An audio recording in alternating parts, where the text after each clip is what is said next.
Very good morning students. आज हम लोग हिस्ट्री की क्लास में चैप्टर 2 डिस्कस करेंगे। चैप्टर 2 थोड़ा लेंदी है बच्चों, इसलिए इसे कई पार्ट्स में डिवाइड करके पढ़ाऊंगी आपको। तो आज हम लोग फर्स्ट पार्ट के बारे में पढ़ेंगे। आपके चैप्टर का नाम है from trade to territory the company establishes power. व्यापार से साम्राज्य तक कंपनी की सत्ता स्थापित होती है। आप सभी जानते हैं यहाँ पर व्यापार और साम्राज्य किस बारे में बात की जा रही है, यानी अंग्रेज़ों के बारे में और भारतीय साम्राज्य के बारे में बात हो रही है कि कैसे वो व्यापार करने आए थे और किस तरह उन्होंने यहाँ पर अपना साम्राज्य स्थापित किया। इंट्रोडक्शन पार्ट जो आपका है वो लास्ट पावरफुल मुग़ल एम्परर से शुरू होता है, जो कि औरंगज़ेब हैं।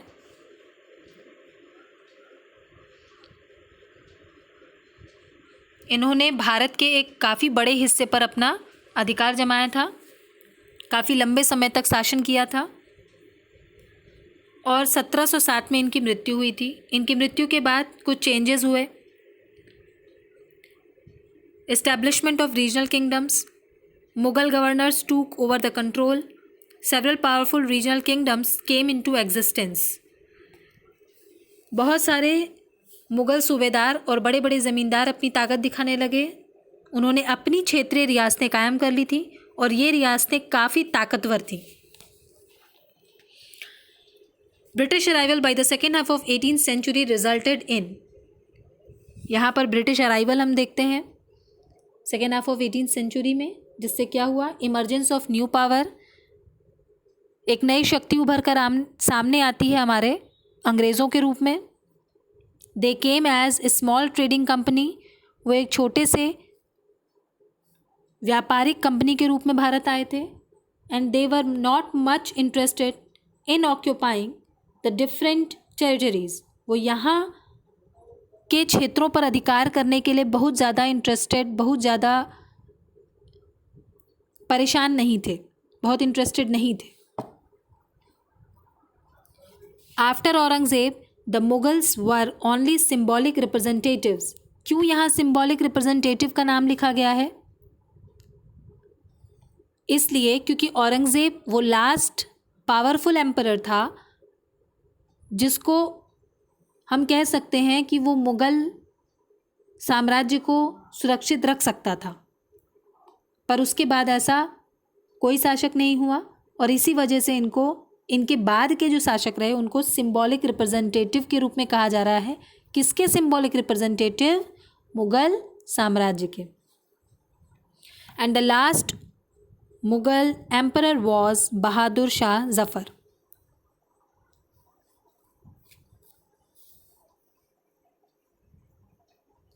अठारहवीं शताब्दी में भारत में आने के कई सारे रूट्स यहाँ दिखाए हैं आपको। Routes to India in the 18th century, sea routes देखिए, यहाँ से वर्ल्ड मैप पे आपको दिखाया है।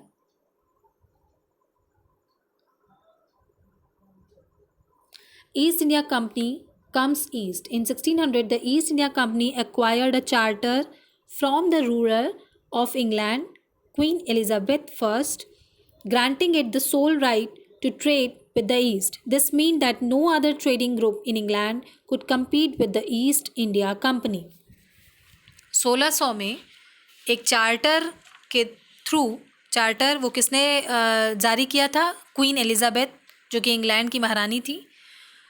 ये जारी किया कि एक चार्टर जारी किया जिसको इजाज़तनामा कहते हैं, परमिशन लेटर आप कह सकते हो, जिससे कंपनी को पूरब से व्यापार करने का एकाधिकार मिल गया। यानी कि अब सिर्फ इंग्लैंड ही है, इंग्लैंड की सिर्फ यही कंपनी है जो कि ईस्ट इंडिया नाम है जिसका, वो ही सिर्फ पूर्व के क्षेत्रों से व्यापार करने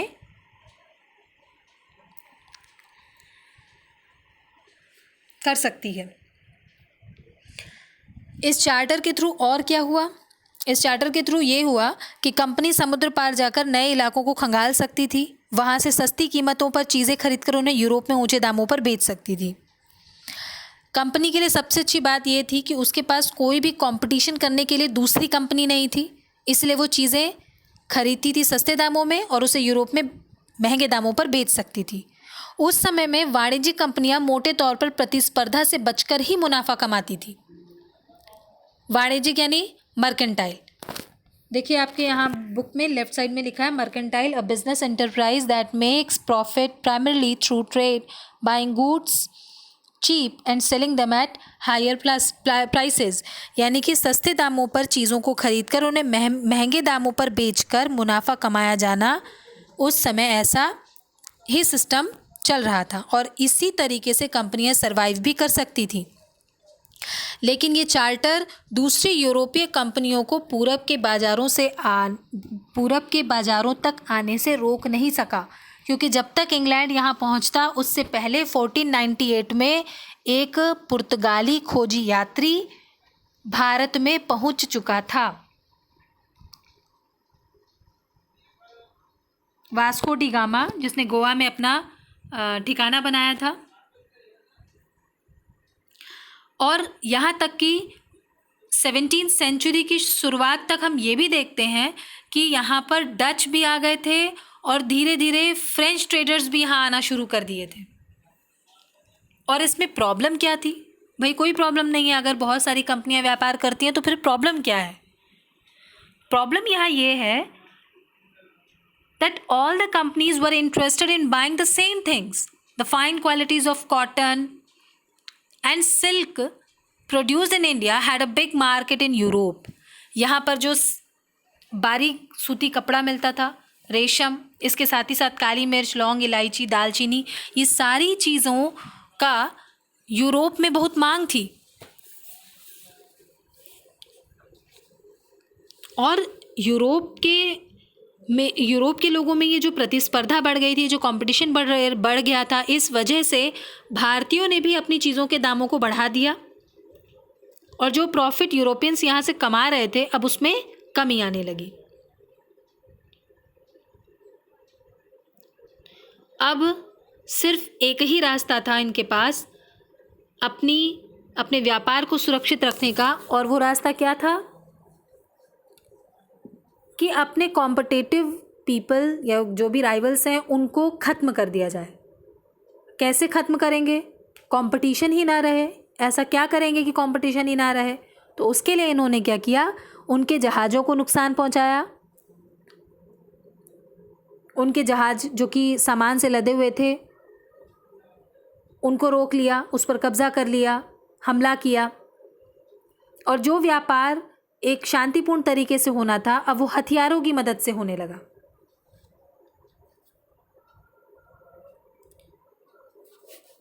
And trade was carried on with arms and trading posts were protected through fortification.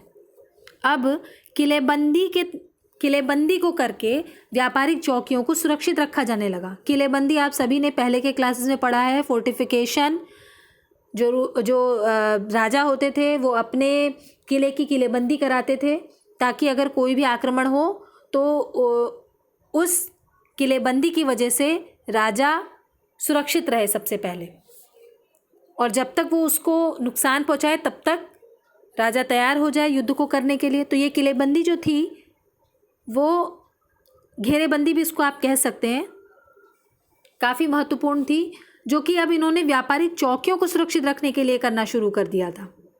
और इस फोर्टिफिकेशन की वजह से जो वहाँ उनके लोकल पीपल्स थे, लोकल रूरल्स थे, उनसे उनका कॉन्फ्लिक्ट बहुत ज़्यादा बढ़ गया। अब उनको ट्रेड और पॉलिटिक्स को अलग अलग करने में मुश्किलें आने लगी।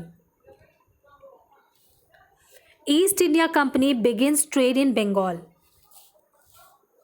बंगाल में इन्होंने अपना शासन शुरू किया। The first English factory was set up on the banks of the river Hooghly in 1651. This was the base from which the company's trader known at that time as factors operated. The factory had a warehouse, ware goods for export and stored and it had offices where company officials sat. 1651 में English factory स्थापित की गई हुगली नदी के किनारे और यहीं से कंपनी अपना काम चलाती थी। और उस समय इन व्यापारियों को फैक्टर कहा जाने लगा, यानी फैक्ट्री से निकलकर फैक्टर आया। फैक्ट्री में एक वेयर हाउस होता था जहाँ पे एक्सपोर्ट करने वाली चीज़ों को स्टोर किया जाता था। यहीं पर दफ्तर होते थे जहाँ पे कि उनके ऑफिसर्स बैठते थे। 1696 तक कंपनी ने इस आबादी के चारों तरफ एक किला बनाना शुरू कर दिया था और 2 साल बाद उन्होंने मुग़ल अफसरों को रिश्वत देकर 3 गाँव की ज़मींदारी भी खरीद ली। अब गाँव को खरीदने की यहाँ ज़रूरत क्या पड़ी थी? 2 years later, it bribed Mughal officials into giving the company ज़मींदारी rights over 3 villages, ताकि वो अपने एरिया को एक्सपैंड कर सकें, उस क्षेत्र को बढ़ा सकें। One of these was Kalikata, which later grew into the city of Calcutta or Kolkata as it is known today. It also persuaded the Mughal Emperor Aurangzeb to issue a farman granting the company the right to trade duty free.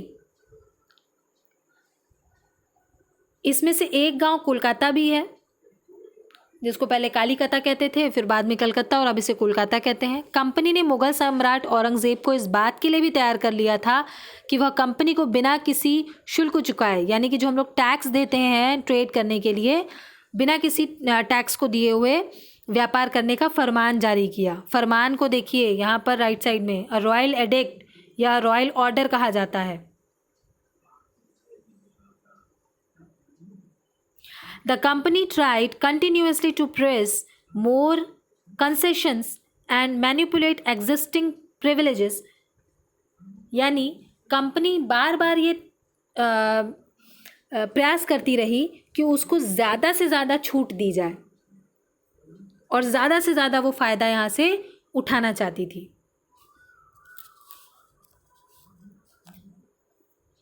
Aurangzeb के फरमान से हमें पता चलता है कि company को ही शुल्क मुक्त व्यापार करने का अधिकार मिला था, यानी कि जो ट्रेड में टैक्स नहीं लिया जा रहा था, फ्री टैक्स जो रखा गया था वो सिर्फ ईस्ट इंडिया कंपनी के लिए ही रखा गया था। जो कंपनी के अफसर थे, जो निजी तौर पर व्यापार चलाते थे, यानी जो अपने लिए व्यापार चलाते थे, उनको इसमें किसी तरह की छूट नहीं दी गई थी। यानी कि प्राइवेट ट्रेड्स जो थे, जो ब्रिटिशर्स या कंपनी के अलग लोग कर रहे थे, उन लोगों को कोई छूट नहीं दी गई थी। This they refused to pay, causing an enormous loss of revenue for Bengal. How could the Nawab of Bengal, मुर्शिद कुली खान, not protest? यानी उन्होंने भी शुल्क चुकाने से इनकार कर दिया था और इससे बंगाल में राजस्व वसूली बहुत कम हो गई थी। ऐसे में भला बंगाल के नवाब मुर्शिद कुली खान विरोध क्यों ना करते? यानी कि बंगाल के नवाब मुर्शिद कुली खान ने इसका विरोध किया और उन्होंने कहा कि अगर हम इस तरीके से कंपनी के अलावा, यानी ईस्ट इंडिया कंपनी के अलावा बाकी लोगों को भी छूट देने लगे अपने प्राइवेट ट्रेड्स को करने के लिए, तो ऐसे तो हमें रेवेन्यू में बहुत नुकसान हो जाएगा। और आप सभी को पता है कि राजा का जो कोष होता था, जो उसका भंडार गृह होता था, वो इसी रेवेन्यू और इसी टैक्स से भरा जाता था।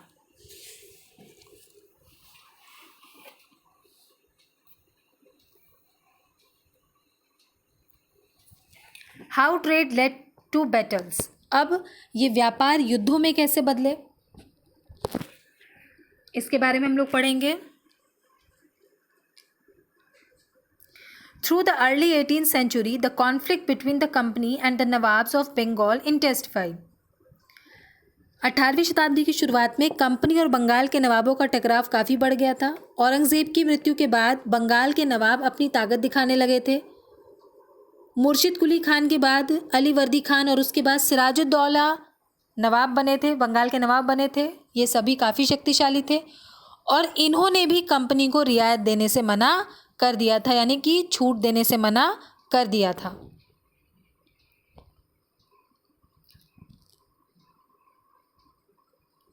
They refused to grant the company concessions, demanded large tributes for the company's right to trade, denied it any right to mint coins, and stopped it from extending its fortification.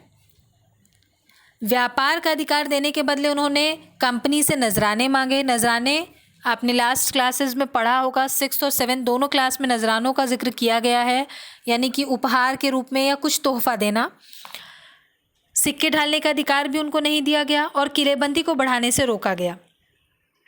इसके साथ ही साथ उन्होंने company पर धोखाधड़ी का भी इल्ज़ाम लगाया और कहा कि बंगाल की राजस्व वसूली इनके कारण कम होती जा रही है और नवाबों की ताकत कमज़ोर पड़ती जा रही है।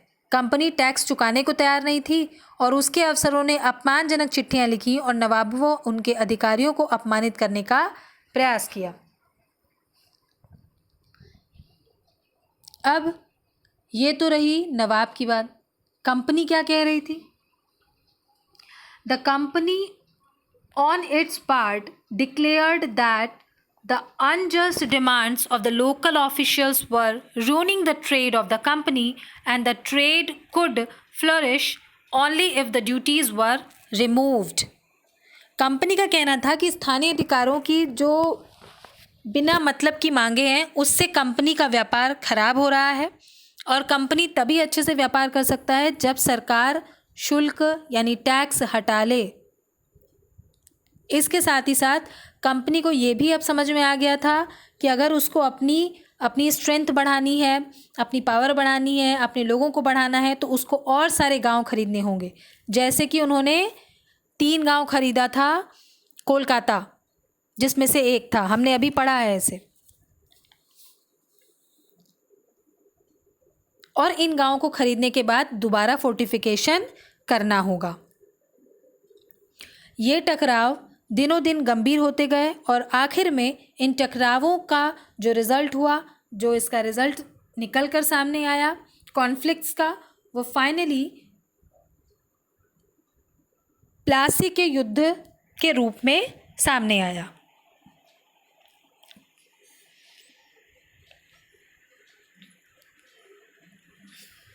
तो बच्चों आज हम लोग सिर्फ इतना ही पढ़ेंगे। यहाँ तक आपने देखा कि किस तरह मुग़ल शासक शक्तिहीन हो गए और उसके बाद ब्रिटिशर्स यहाँ आए। उन्होंने पहली कंपनी बंगाल में स्थापित की, वहाँ से व्यापार करना शुरू किया और व्यापार से वो युद्धों तक पहुँच गए। अब युद्ध में सबसे पहला हम प्लासी का युद्ध देखेंगे जो हम नेक्स्ट क्लास में पढ़ेंगे। 23 जून 1757 प्लासी का युद्ध सिराजुद्दौला और अंग्रेज़ों के बीच, ये हम लोग नेक्स्ट क्लास में पढ़ेंगे। Thank you students, stay home, stay healthy.